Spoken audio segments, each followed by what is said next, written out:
Alright folks, settle in, grab your headphones, maybe a good cup of coffee, or, hey, whatever gets you in the zone for some deep thinking. Welcome to our deep dive into the world of psychedelic products.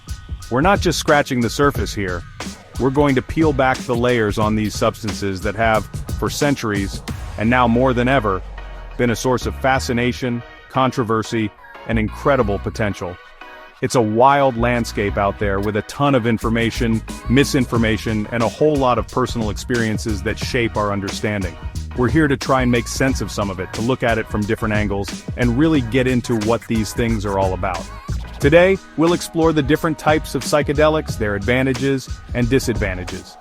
We're talking about the big players, the ones you've heard about, and maybe some aspects you haven't considered. We'll look at the history, the science as we understand it so far, the cultural impact, and the very real effects these compounds can have on the human mind, for better or for worse. It's not about promoting or condemning, it's about understanding. It's about arming you with knowledge so you can form your own educated opinions on a subject that's becoming increasingly relevant in conversations about mental health, consciousness, and even personal growth. This is a journey, man, and like any journey into the unknown, it's best to have a map, or at least some reliable signposts. We're going to try and provide those today. So if you're curious about what these molecules do, where they come from, and what the latest thinking is on their use, you're in the right place. Stay tuned to get a comprehensive understanding of these fascinating substances. We're going to break it all down, talk about the good, the bad, and the truly mind-bending. Let's get into it. So let's kick things off with a real heavyweight, a compound that pretty much blasted open the doors of perception for Western culture, in a way nothing else had before: LSD, lysergic acid diethylamide. You can't talk about psychedelics without giving LSD its proper due because its story is just insane, man. It starts in a lab in Switzerland, 1938, with a chemist named Albert Hofmann.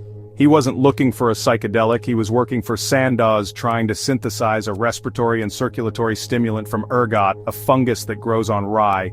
He creates LSD-25, tests it, finds it doesn't do much for what he was looking for and shelves it, just puts it away. Imagine that. Then, 5 years later, in 1943, for some reason, he said a peculiar presentiment. Hofmann decides to synthesize it again. And this is where it gets wild. He accidentally absorbs a tiny amount, probably through his fingertips. He starts feeling a bit strange, a not unpleasant intoxicated-like condition, and goes home to lie down. He experiences these incredible kaleidoscopic patterns, intense colors, a dreamlike state. He suspects his new compound, LSD-25, is the culprit. This wasn't some vague feeling, it was a profound alteration of his consciousness, completely unexpected. It's a classic example of serendipity in science, a total accident leading to something monumental. 3 days later, on April 19, 1943, a day now famously known as Bicycle Day, Hofmann decides to intentionally dose himself to confirm his suspicions. He takes what he thought was a tiny dose, 250 micrograms. Turns out that's a pretty hefty dose, especially for a first-timer who has no idea what to expect. He asks his lab assistant to escort him home, and because of wartime restrictions on cars, they travel by bicycle. That bike ride became legendary, man. He experienced the world transforming, reality itself bending and shifting, a powerful, sometimes frightening but ultimately revelatory journey. That was humanity's first intentional acid trip. After Hofmann's experiences, Sandoz started distributing LSD under the name Delicid, offering it to researchers and psychiatrists as a potential tool for understanding the mind and treating mental illness. And for a while in the 50s and early 60s, there was a ton of legitimate research. Thousands of papers were published. It was used in psychotherapy to help patients access repressed memories, to treat alcoholism, depression, anxiety in terminally ill patients. People like Cary Grant even talked openly about how LSD therapy changed his life. It was seen as this miracle key to unlocking the subconscious. The early researchers were fascinated by its ability to induce a state similar to psychosis, hoping it could provide insights into conditions like schizophrenia. But they also quickly realized it did much more than that. It could catalyze profound personal insights, mystical experiences, and a deep sense of interconnectedness. The psychoanalysts were particularly interested, thinking it could speed up the therapeutic process, break down defense mechanisms, and allow for deeper emotional processing. It's a far cry from how it was perceived later, but this initial period was all about clinical exploration and cautious optimism about its potential. Then, of course, the 1960s happened. Figures like Timothy Leary, Ken Kesey, and the Merry Pranksters, they got a hold of it, and LSD escaped the lab. It became the sacrament of the counterculture, fueling a massive social and artistic movement. Turn on, tune in, drop out. It was seen as a tool for personal liberation, for breaking free from societal conditioning, for expanding consciousness, and, when something becomes that popular, that fast, and is associated with such a radical shift in thinking, the establishment gets nervous. Very nervous. The narrative shifted dramatically. From a promising psychiatric tool, it became a dangerous drug corrupting the youth, leading to madness, chromosome damage, which was later largely debunked by the way, and societal breakdown. The media latched onto the horror stories, the bad trips, people jumping out of windows, a lot of which was exaggerated or taken out of context. But fear is a powerful motivator, and the government response was swift and severe. Research ground to a halt, and by the late 60s, LSD was classified as a Schedule I drug, meaning high potential for abuse, no accepted medical use. Despite the prohibition, LSD didn't disappear, it just went underground. It continued to be used recreationally, influencing music, art, and personal philosophies for decades. And now we're seeing a resurgence in research, a kind of psychedelic renaissance. Scientists are cautiously, and with much more rigorous methodology, revisiting these compounds including LSD for their therapeutic potential. Microdosing has become a huge trend, with people taking sub-perceptual doses for creativity, focus, and mood enhancement. Though the science on microdosing is still in its early stages, the anecdotal reports are compelling. The common uses today, outside of the renewed research, are varied. Some still seek those profound, earth-shattering mystical experiences with larger doses, often in carefully controlled settings, with sitters, aiming for personal growth or spiritual insight. Others use it in smaller amounts for concerts, festivals, or creative endeavors, looking for enhanced sensory perception and a different perspective. The key thing, and we'll keep coming back to this, is set and setting. Your mindset going in, and the environment you're in, are crucial for shaping the experience with a powerful substance like LSD. So, you've got this substance born from an accident, hailed as a psychiatric wonder drug, then demonized as a societal menace, and now slowly being re-examined for its potential benefits. It's a hell of a story, man. It shows how perception, culture, and politics can completely shape our relationship with a chemical compound. The history of LSD is a lesson in itself about the complexities of drug policy and the human drive to explore consciousness, for better or worse. And the story is far from over. Alright, let's move on to something that grows right out of the earth, man. Psilocybin mushrooms, often called magic mushrooms or shrooms. These aren't synthesized in a lab, at least not initially. They're fungi that have been part of human history for thousands of years. We're talking ancient cave paintings in Spain and Algeria that depict mushroom effigies, suggesting their use in rituals way back. Indigenous cultures in Mesoamerica, like the Aztecs, called them Teonanacatl, meaning flesh of the gods, and used them in sacred ceremonies. It's a deep, ancient connection. The unique properties of these mushrooms come primarily from the compounds psilocybin and psilocin. When you ingest psilocybin, your body converts it into psilocin, which is the active psychedelic ingredient that messes with your serotonin receptors in the brain, particularly the 5-HT2A receptor.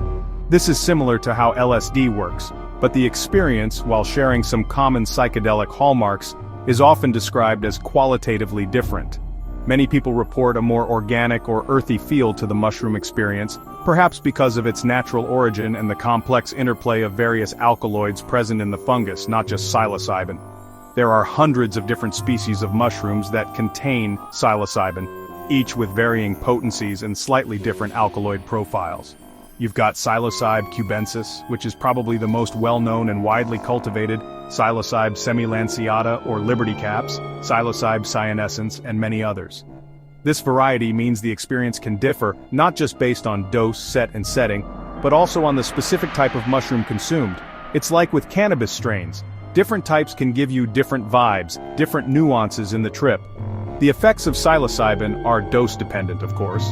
At lower doses, you might experience enhanced colors, mild euphoria, some visual distortions like patterns, breathing, or tracers. As you go higher, the effects become much more profound. We're talking intense visual hallucinations, both with eyes open and closed, synesthesia, where senses get mixed up like seeing sounds or hearing colors, significant shifts in perception of time and space, and deep emotional experiences. It can be incredibly introspective, leading to profound personal insights or confronting difficult emotions. One of the hallmark effects, especially at higher doses, is the potential for ego dissolution or ego death. This is a state where the sense of being a separate individual self can diminish or completely disappear, leading to a feeling of oneness with the universe or a deep interconnectedness with everything. For some, this is a terrifying experience, losing that anchor of self. For others, it's liberating and profoundly mystical, often cited as one of the most meaningful experiences of their lives. It's this aspect that researchers are particularly interested in for its therapeutic potential. Think about conditions like depression or anxiety, where people can get stuck in rigid negative patterns of thinking about themselves and the world. The idea is that psilocybin, by temporarily dissolving these patterns and the egoic structures that maintain them, can create a window of opportunity for new perspectives and emotional breakthroughs. Studies from places like Johns Hopkins, Imperial College London, and NYU have shown remarkable results using psilocybin-assisted therapy for treatment-resistant depression, anxiety in cancer patients, and addiction. We're talking about significant, sustained improvements from just 1 or 2 sessions.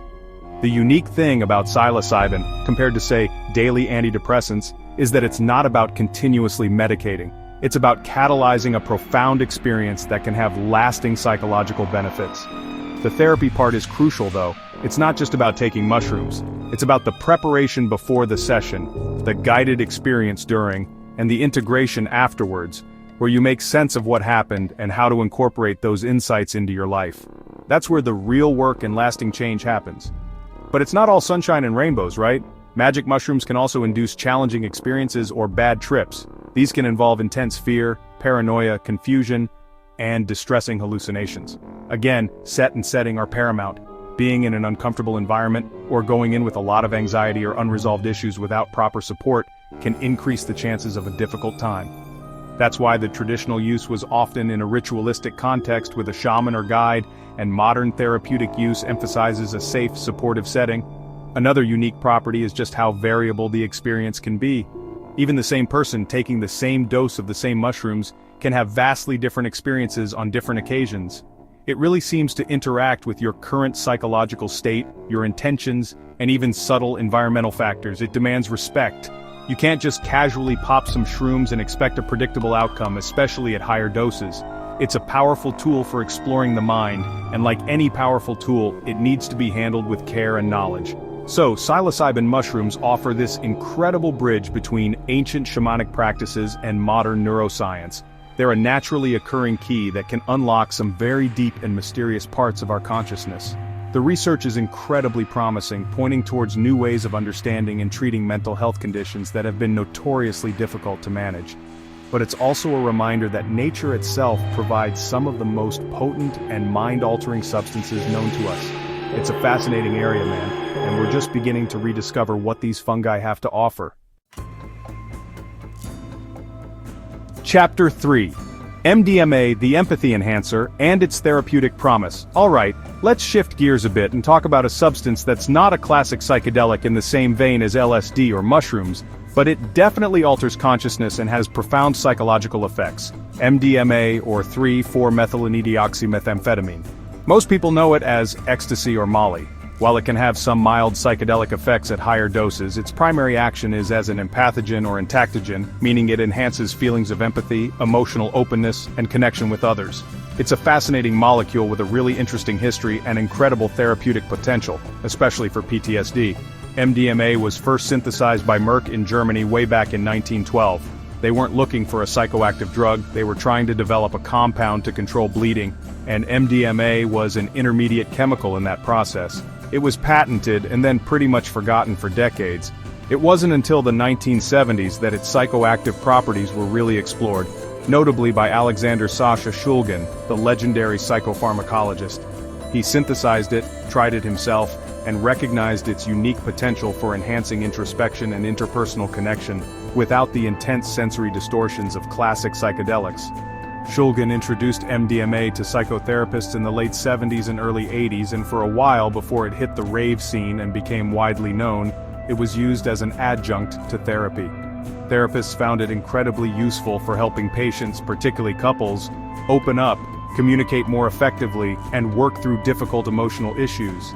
It seemed to lower defenses and reduce fear, allowing people to access and process traumatic memories or address relationship conflicts with a newfound sense of clarity and compassion. This was its quiet, initial therapeutic application. Then, in the mid-80s, it started gaining popularity as a recreational drug, first in dance clubs and then spreading more widely. That's when the name ecstasy became common. The experience is often described as a warm, euphoric feeling, increased energy, a desire to connect with others, heightened sensory perception, especially touch and music, and a profound sense of well-being. It became synonymous with rave culture, and just like with LSD, once it became a popular recreational drug associated with a youth subculture, the authorities cracked down. In 1985, the DEA placed MDMA on Schedule 1, despite protests from some researchers and therapists who argued for its medical potential. The main concern, and a valid one, with recreational MDMA is its neurotoxicity, particularly to serotonin neurons, especially with high doses, frequent use, or when it's impure, and street drugs are notoriously impure. There's also the risk of hyperthermia, overheating, especially in hot, crowded environments like raves, and hyponatremia, drinking too much water, diluting electrolytes. So, responsible use, harm reduction, and understanding the risks are super important. But the blanket prohibition also shut down most legitimate research for a long time.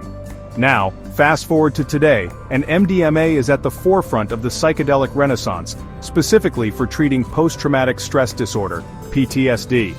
Organizations like MAPS, the Multidisciplinary Association for Psychedelic Studies, founded by Rick Doblin, have been doing incredible work, funding and conducting rigorous FDA-approved clinical trials for MDMA-assisted psychotherapy for severe, treatment-resistant PTSD. And the results, man, they're nothing short of groundbreaking. We're talking about people who've suffered for years, veterans, first responders, survivors of sexual assault, who haven't found relief with existing treatments. In these trials, patients undergo a few sessions of psychotherapy, with 2 or 3 of those sessions involving MDMA administration, in a controlled, therapeutic setting with trained therapists. The MDMA doesn't erase the trauma. What it seems to do is create a window of opportunity, a state of reduced fear and increased empathy and self-compassion, that allows patients to confront and process their traumatic memories without being overwhelmed by them. They can revisit the trauma with a sense of safety and perspective that was previously impossible. The results from Phase 3 trials have been so positive that MDMA-assisted psychotherapy is on track to potentially become a legal, FDA-approved treatment for PTSD in the very near future. We're talking about remission rates that are significantly higher than current standard treatments. This could be a complete game-changer for millions of people suffering from this debilitating condition. It's not just about managing symptoms, it's about actually healing the underlying trauma. It's a testament to the persistence of researchers like Doblin who fought for decades to get this research done. Beyond PTSD, there's also exploration into MDMA's potential for other conditions, like social anxiety in autistic adults, anxiety related to life-threatening illness, and in couples therapy kind of coming full circle to its early therapeutic uses. The ability of MDMA to foster connection and open communication is a powerful therapeutic tool. It's not about just taking a pill, it's about how that pill can facilitate a deeper, more effective therapeutic process. The human connection with the therapist, the safe space, it's all integral. So MDMA is a really interesting case. It's a synthetic compound that has this unique ability to enhance empathy and emotional processing. It had a brief, promising start in therapy, then became a popular party drug leading to prohibition, and now it's re-emerging as a potentially revolutionary medicine, particularly for trauma. It highlights the importance of context. A drug that can be misused recreationally can also, in the right hands and the right setting, be a profound tool for healing. It's all about responsible research and application. Chapter 4, Ayahuasca, the Vine of the Soul and its Intense Realities. Now we venture into something really deep, something ancient and powerful that comes from the Amazon rainforest, ayahuasca. This isn't a single substance you pop, it's a brew, a tea, made from at least 2 plants. The vine, which contains MAO inhibitors, specifically Harmala alkaloids, and usually the leaves of the shrub, which contains DMT, a potent psychedelic. The genius of this brew, figured out by indigenous Amazonian cultures centuries, maybe millennia ago, is that the MAO inhibitors in the vine allow the DMT, which is usually inactive when taken orally, to become orally active and produce a prolonged psychedelic experience. This stuff is no joke, man. It's often referred to as La Purga because it frequently induces intense physical purging, vomiting, diarrhea. This is seen by many traditional practitioners and users not as a side effect but as an essential part of the cleansing process, a way of expelling physical and spiritual toxins. The experience itself is typically very intense, lasting several hours, characterized by powerful visions, profound emotional release, and often encounters with what are described as sentient entities or spirits. It's a journey to other dimensions for many. The risks and disadvantages of ayahuasca are significant and need to be taken very seriously. First off, the psychological intensity. This is not a recreational drug for a party. People can experience terrifying visions, confront their deepest fears, and relive traumatic memories in an incredibly vivid way. While this can ultimately be healing if navigated properly, it can also be re-traumatizing or psychologically destabilizing if the person isn't prepared, or if the setting and facilitation are inadequate. It's absolutely crucial to be in a good psychological state and to have experienced, ethical, and responsible facilitators. Then, there are the physiological risks. The MAO inhibitors in ayahuasca can have dangerous, even fatal interactions with certain foods like aged cheeses, cured meats, fermented products containing tyramine, and a wide range of medications, especially antidepressants like SSRIs and MAOIs, some stimulants, and even some over-the-counter drugs. This is non-negotiable. A strict dietary and medication protocol, often called a dieta, must be followed before, during, and after ayahuasca ceremonies. Not adhering to this can lead to hypertensive crisis or serotonin syndrome, which are medical emergencies. The quality and preparation of the brew itself can also be a risk factor. Traditional recipes vary, and in the burgeoning ayahuasca tourism industry, there's always the concern about inexperienced or unscrupulous people preparing or administering the brew, sometimes with dangerous admixtures. There have been reports of people being given other, more dangerous plants like toh, brugmansia, which can be highly toxic and disorienting. So knowing your source, knowing your shaman or facilitator is incredibly important. Due diligence is paramount. Another disadvantage, or at least a complex issue, is the cultural context. Ayahuasca has deep spiritual and medicinal roots in indigenous Amazonian cultures. The rapid globalization and commercialization of ayahuasca have led to concerns about cultural appropriation, the sustainability of the plants, and the impact on traditional communities. While some communities have benefited from ayahuasca tourism, others have seen their traditions diluted or exploited. It's a delicate balance, and Westerners seeking ayahuasca need to be mindful and respectful of its origins. The psychological aftermath can also be challenging. Even a positive or healing ayahuasca experience can be incredibly destabilizing as you try to integrate these profound insights and altered states of consciousness into your everyday life. It can shake up your worldview, your relationships, your sense of self. Proper integration support is key, but often lacking, especially for people who travel for a ceremony and then return home without a support network that understands what they've been through. It's not just about the ceremony, it's about the weeks and months that follow. Furthermore, ayahuasca is definitely not for everyone. Individuals with a personal or family history of certain mental health conditions, like schizophrenia or bipolar disorder, are generally advised against it, as it could potentially trigger or exacerbate these conditions. The intense nature of the experience can be too much for some people, regardless of their mental health history. It requires a certain level of psychological robustness and a willingness to surrender to a very powerful and unpredictable process. Despite these risks and disadvantages, many people report profoundly positive and life-changing experiences with ayahuasca. They talk about deep healing from trauma, overcoming addiction, gaining spiritual insights, a renewed sense of purpose, and a greater connection to nature and the universe. There's emerging scientific research looking into its potential for depression, anxiety, and addiction, and the preliminary results are promising. But this research is also done in very controlled settings with careful screening and support. So ayahuasca is this incredibly potent, ancient medicine that demands immense respect.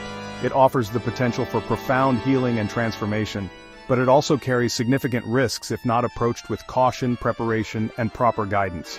It's a world away from a casual psychedelic experience. It's a deep dive into the recesses of the mind and spirit, And for those who are called to it and approach it correctly, it can be a powerful ally, but it's crucial to go in with eyes wide open to both the potential and the perils. Chapter 5. DMT, the Spirit Molecule and the Frontiers of Consciousness Research. Alright, let's talk about the spirit molecule itself, N,N-dimethyltryptamine or DMT.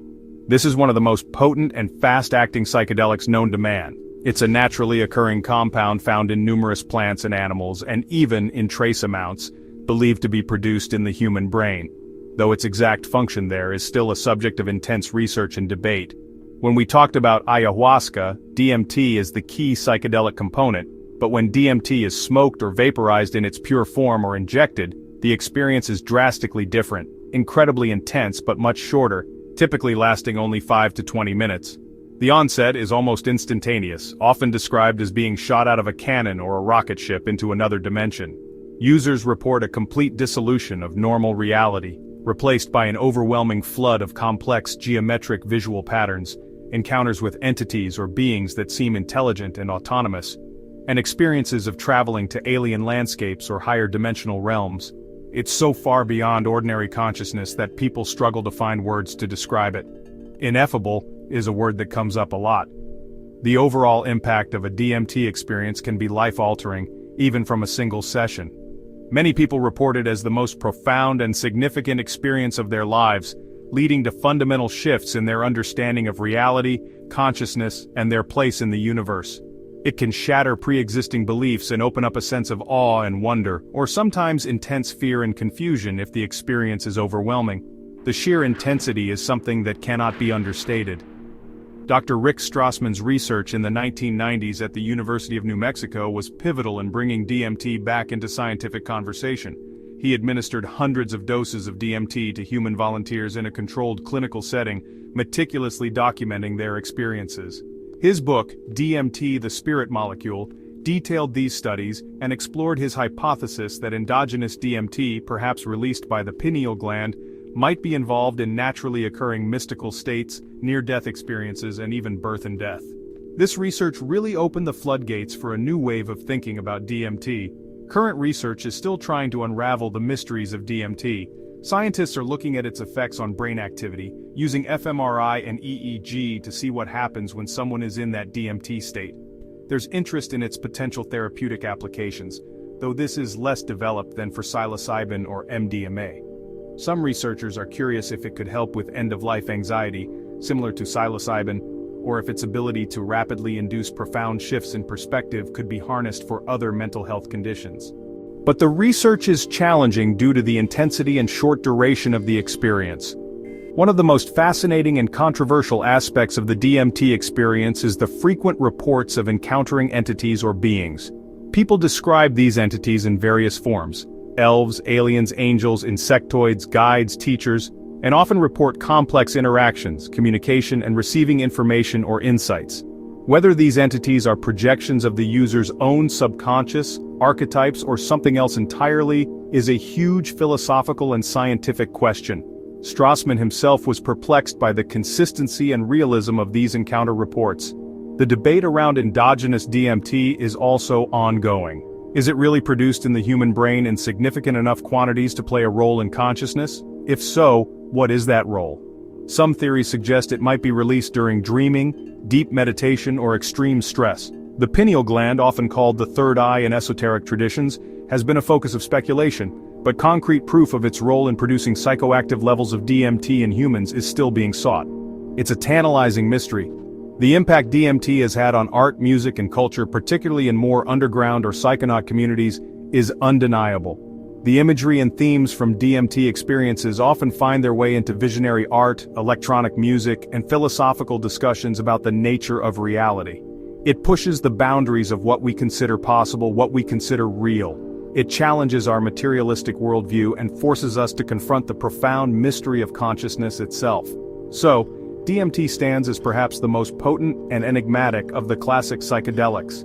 It offers a glimpse into realities or states of mind that are almost incomprehensible from our normal waking consciousness. The research is still in its infancy, really, trying to understand what this molecule does, how it does it, and what it might mean for our understanding of the brain, the mind, and perhaps even the universe. It's a frontier substance, pushing the very limits of human experience and scientific inquiry. Whether it's a doorway to other dimensions, a profound journey into the depths of one's own psyche, or a complex neurochemical reaction, the DMT experience leaves an indelible mark on those who undertake it. It's a powerful reminder that there's so much we don't understand about consciousness and the nature of reality. And as research continues, we might get closer to unlocking some of its secrets, but it's likely to remain a source of awe, wonder, and deep questioning for a long time to come. Chapter 6. The Continuing Journey, Psychedelics and Our Future. Ambient, reflective music fades back in. Well, that was a trip, wasn't it? We've journeyed through the complex and often mind-bending world of LSD, psilocybin, MDMA, ayahuasca, and DMT. Each of these substances has its own unique story, its own set of effects, and its own potential for both profound benefit and significant risk. Thanks for joining us on this journey through the world of psychedelics. It's clear that these are not substances to be taken lightly, but they also hold incredible promise, especially in the realm of mental health and our understanding of consciousness. The conversation is evolving, and it's important to stay informed and approach the topic with an open yet critical mind. What we're seeing is a real paradigm shift, a move away from the fear and misinformation that characterized previous decades towards a more nuanced, science-driven exploration. The research is exciting and the potential to alleviate suffering is immense, but it's also crucial to remember the importance of responsible use, harm reduction, and respect for the power of these compounds, whether they come from a lab or from the earth. Don't forget to like, subscribe, and hit the bell icon for more insightful content. We'll keep exploring these fascinating topics and bringing you the latest information. This is a conversation that needs to continue, and we want to hear from you. What are your thoughts? Which of these substances or topics caught your attention the most? Let us know in the comments which psychedelic product you found most interesting. Your insights and questions help shape what we do here. Stay curious, stay safe, and keep exploring the incredible mystery of the mind. Until next time, take care of yourselves and each other.